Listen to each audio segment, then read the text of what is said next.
I recently started reading this book the unfair advantage. तर ते वाचल्यानंतर माझा एखाद्या गोष्टीकडे बघण्याचा दृष्टिकोनच बदलला.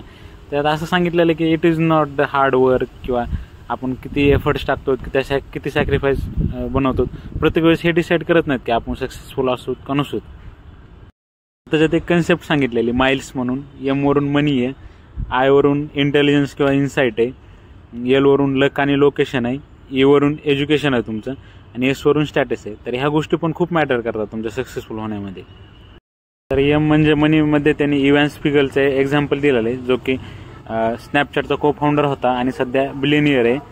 तर दुसरा आय म्हणजे इंटेलिजन्समध्ये त्यांनी कोल्युशन ब्रदर्सचं एक्झाम्पल दिलेले, ज्याने स्ट्राईप नावाची कंपनी स्टार्ट केली, जी की आता $multi-billion कंपनी आहे.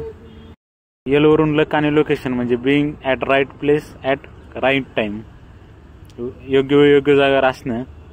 वरून एज्युकेशन म्हणजे एखाद्या चांगल्या IIT किंवा एम्स सारख्या किंवा एखाद्या भारी कॉलेजमध्ये असणं. त्यामुळे तुम्हाला नॉलेज पण खूप चांगलं भेटतं आणि तुमचं कनेक्शन पण खूप बनतात.